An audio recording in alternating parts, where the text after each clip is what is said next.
labag sa karapatan ng KOJC. Unang-una, ang mga taga-KOJC, yan po ay mga tao na ginawa at ginuhit ng Panginoon sa kanyang imahe na merong mga karapatan. Bukod pa doon, sila po ay mga Pilipino gaya natin. Correct! At kapag nalabag ang karapatan ng Pilipino, lahat ng mga Pilipino dapat maabala dahil baka tayo na ang susunod na labagin ang karapatan. Oh!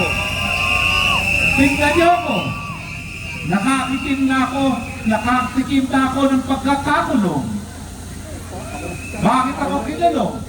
Ang katotohanan yan dahil daw sa mga masasakit na salita na aking binigkas laban sa Kongreso.